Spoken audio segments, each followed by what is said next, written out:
Welcome to Do the Talk podcast. It is a real estate podcast that teach regular people how to invest in real estate. My name is Ibrahim. I'm the host tonight, and Hamed is my co-host. We are dedicated to make sure real estate investment is easy and seamless as much as possible.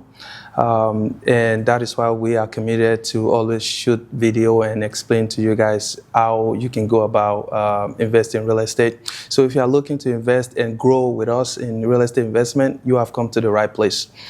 Ahmed, how are you doing today? I'm doing fantastic. It's another episode, and we are going strong, and Thank you guys for tuning in, and we want you guys to share this and like, subscribe, and give your constructive feedback, because that is what makes us grow and learn together.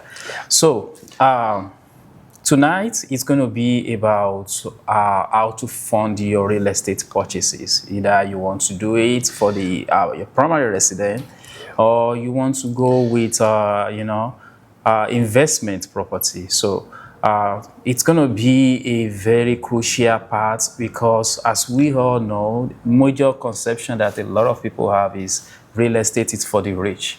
So learning about this topic can save you a ton and make you a real estate investor as quickly as possible, shave off some years. So Ibrahim, the topic tonight is about funding real estate investment. Yeah. How can people fund real estate deals? Great. That's a good question. So this is a very great topic, because you have to be able to fund your property. Of course, we know there are different methods, different strategy, but funding has to be in between for you to be able to acquire your investment property. We all know that. So I'm going to go, there are two options, two category, I should say. There are multiple options, but two category, the traditional and non-traditional, okay? So I'm going to talk about the traditional, and my co-host Ahmed will dive into the non-traditional, the creative way of getting properties. So the traditional one, the first one I want to mention is FHA. Now, quite clear, FHA, it is not for investment property. Like, they design it for single family home.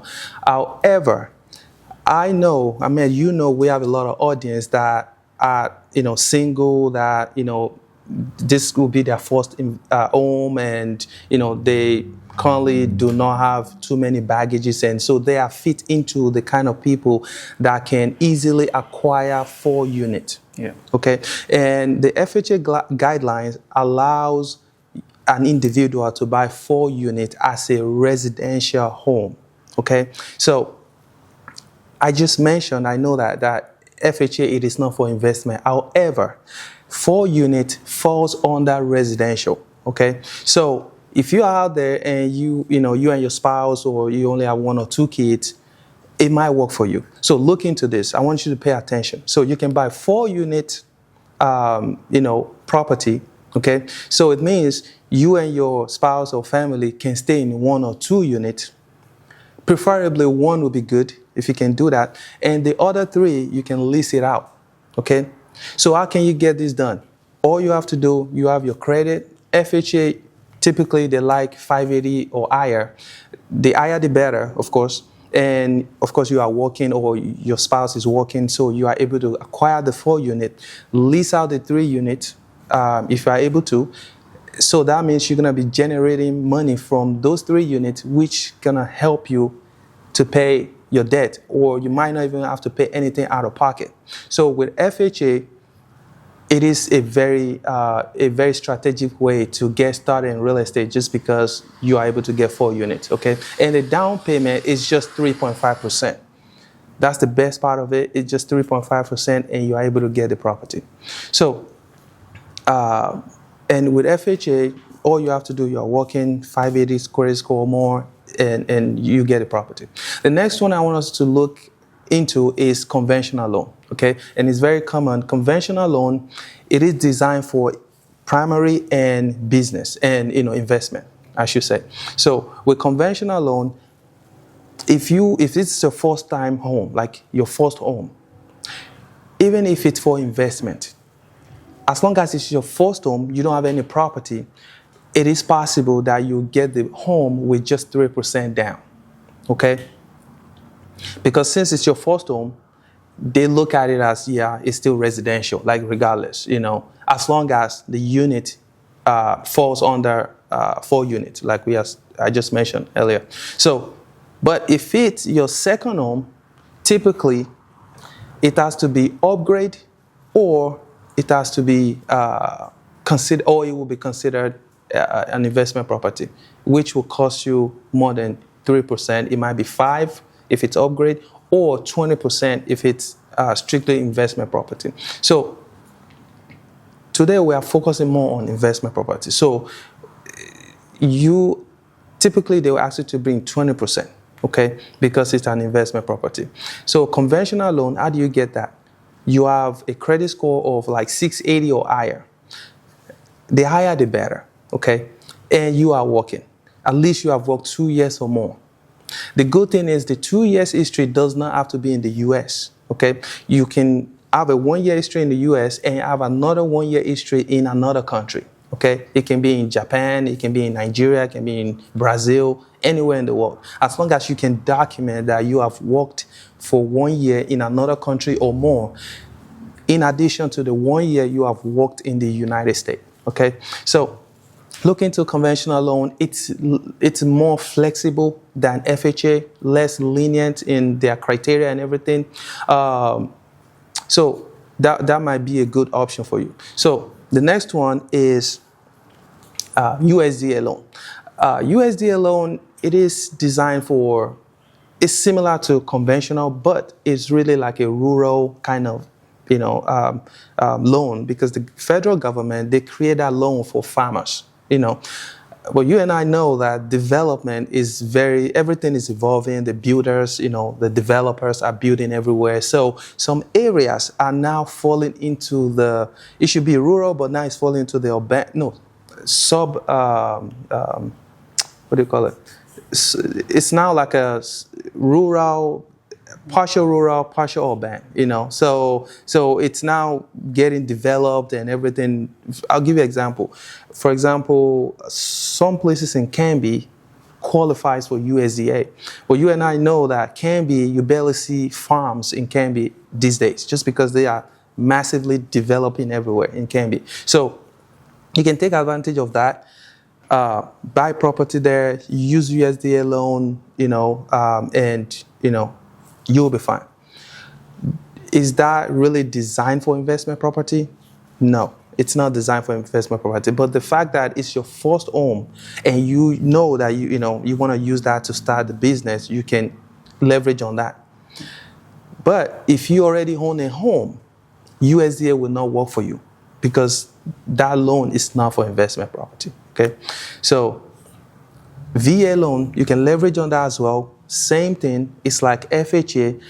You can leverage on that, but it's not really for investment, okay? But the fact that this is your first home, you can use it to buy your home and, live there for some time and lease it out. Or you can get a 4-unit with it, just the same thing. The good thing about VA, no down payment. You can do 0 down, and you don't have to pay the money back like FHA, because there's a loan under FHA, which is every state do have that. It's called Indiana housing, because we are in Indiana, okay?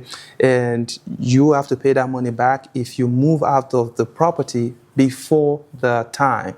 If you sign up for 9 years, you have to stay there for 9 years. Or if you refinance before that time, the contracted date, you will pay the money back. Yeah. But with VA, you don't pay that money back. So VA is great. If you are a veteran, you can leverage on this, buy 4 units, live in one, lease the rest out, and do that. And later on, if you have to move to another state, just because of your military duties, you have a good reason to buy another one in another state with 0 down, as long as you are paying your bill and your debt to income ratio is working for you, okay? Another one I want to talk about to wrap everything up is the DSCR loan, okay?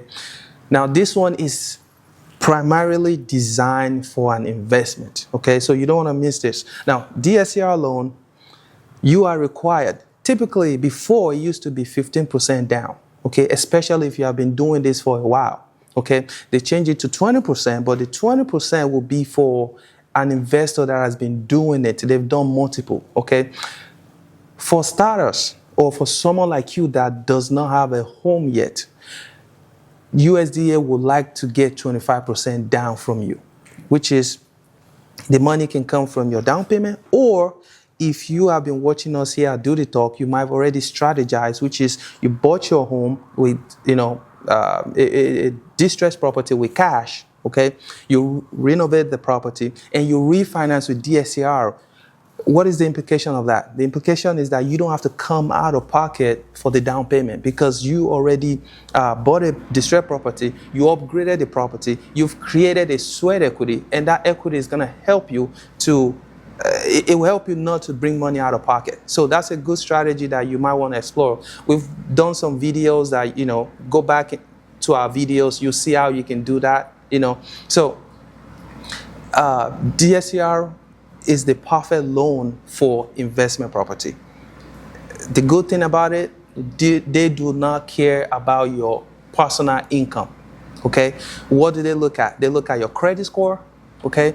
And they look at the rent in that area, okay? As long as the rent in that area covers the rent, the mortgage, you are good to go. And that is why it's called debt service coverage ratio. So they look at the ratio. As long as the ratio is 1%, even some lenders will do 0.75.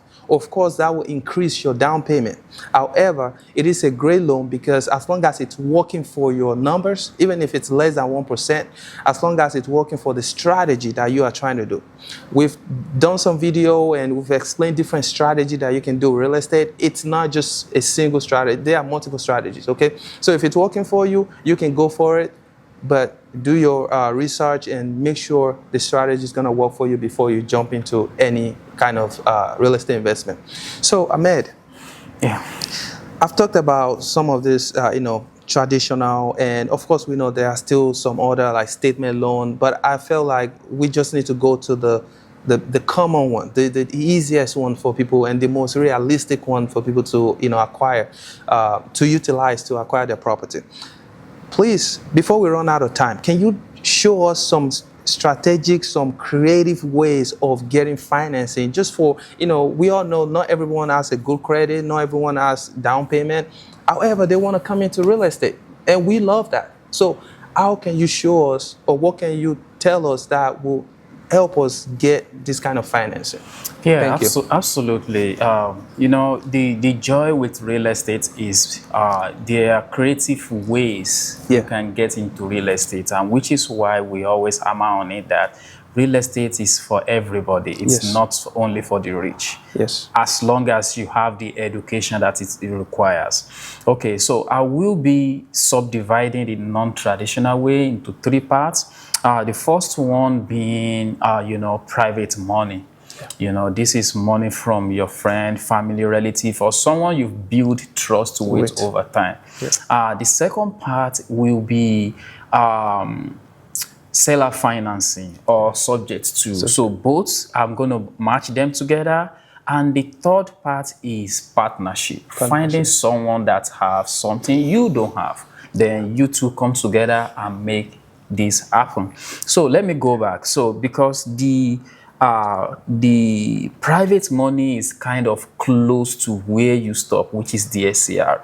So private money can be a relationship that you've built over time. Someone that wants to invest in real estate, but they don't want to be the one that take the risk on themselves. So they want to, a lot of people at some point when they invest in real estate for over years, they transition from buying the actual property into lending on your deals. That can be someone that you want to build relationship with. But private money really comes from building relationship. Now, we now have some people, set of people that kind of take their relationship and model it into business. Okay. What do I mean by that? That is where the hard money comes from. Oh, okay. So hard money is a type of loan. Pay attention. Yes. Hard money is a type of loan that you can get to buy distressed property, a property under its value, and then you can rehab the property, force equity into the property like you mentioned earlier, and then refinance with FHA, conventional, DSCR, all these loans that you already mentioned. Yeah. So hard money loan, those come with some caveat. So you have to be an expert before you actually dive into it. One of it is hard money loan comes with a lot of high interest. Especially if you are a newbie, you will get hammered by the interest. But if you know how to manage and you are very confident about your investments, hard money loan can be a very crucial way for you to get into real estate deal. So these are people that goes to their network. Hey, Ibrahim, I know you have 5 million in your bank account. How about, you loan me this money and I can use it to invest and give you 10%. Then those guys turn around and lend that same money they borrow from someone out at a higher interest rate. Oh, wow. So that is why the interest rates on hard money is very, very high. So that is where the private money comes in. Private money can be your personal relationship, or you can go to those people that have modeled it into a business and borrow from them, which is the hard money guys. The second type that I mentioned earlier is seller financing. Seller financing work with a house that is free and clear. So if the house is owned by an individual or a business and they don't have any loan or mortgage on the house, you can actually go directly to them and negotiate. Hey, Mr. Seller, I know you want to sell your house for 300. How about I give you 350 or 370, and you now become the bank. Instead of me going to the bank to get a loan or trying to lowball you, I'm gonna even pay you more. But now you just become my bank. The seller might be like, okay, I want this certain terms. Terms can be, okay, I want interest rate of this. I want this paid off at a certain time. This is how I want the payment to be structured and all that. But the seller is now becoming your bank. Instead of you paying your mortgage, you're paying your mortgage to the bank. You pay your mortgage now to the seller. That is the first type of seller financing. The second type is subject to. So subject to comes from, before I mentioned, seller financing can work on a house that has been paid off. It can also work on a house that has not been paid off, but now it's going to be structured differently, which is where subject to comes in. So you will be buying the house subject to existing loan. That's interesting. So basically the house, you're going to be responsible for paying the mortgage on the house. And if the owner have equity in the house already, you can structure that on the side where you'll be paying them and be paying the bank. So it is possible. And I know a lot of people will be like, oh, why would someone sell you their house and with the loan and everything? This can happen in a situation whereby the seller doesn't have the capability. They cannot afford the house anymore. So people get in the house, they are paying $4,000 a month. Suddenly they lose their job. Now they cannot afford that payment anymore. Instead of letting that house go into foreclosure, damaging their credit, their reputation from getting loan in the bank in the future, they can actually sell that house to someone that have the affordability to be able to continue the payment without letting the bank know. The risk of subject to is what we call due on sale clause. Everybody that have a house have a due on sale clause in their mortgage, which means when you are selling this house, you are paying off your mortgage. So subject to, you don't need to let the lender know, you don't need to let the bank know. It's between the seller and the buyer. However, the risk is if the bank end up finding out, they might call the due on sale clause. But don't worry about it. I've seen tons of people that got due on sale called on them and none of them ever get foreclosed on. Why? Is because there is another strategy which you can use to get yourself out of that situation, which is you can use a lease option, you can use a land contract, which you did the house back to the initial owner, and now you restructure the contract in such a way that you are still making payments, but the house is now on the name of the seller. Wow. So it is a very technical strategy to use. So if you are not really knowledgeable, don't delve into it, or make sure you contact someone that can actually help. I know a lot about it, Ibrahim does. So if you need help, you can always reach out, and we will be happy to help you. This last one is very critical because a lot of people are very, they don't want to take this route. But it can be very helpful, and it can, cut the journey short, which is partnership. Partnership. I always say this: if you want to invest in real estate, you need three things. The first one is you need money. The second one, you need knowledge. The third one is you need time. You might not have these three. That is okay. So let's say in this situation we are talking about funding. Let's assume that you don't have the funding, but you have the knowledge. You have you have the time. Ibrahim, I've done a deal before where I don't use my credit, a little bit of my money, and I was able to get into that deal by partnering with someone. So else. Partnership can be very crucial as long as it is done right. Make sure the paperwork is right. Make sure everybody knows what they are doing before you get into it, so that you don't get into the middle of the deal and everybody is pointing finger who's going to do who and all that. So really just make sure you structure everything right. If you need help with that, you can reach out to Ibrahim or myself as well. So partnership is crucial. If you don't have the knowledge, you can bring in money and find someone that have the knowledge.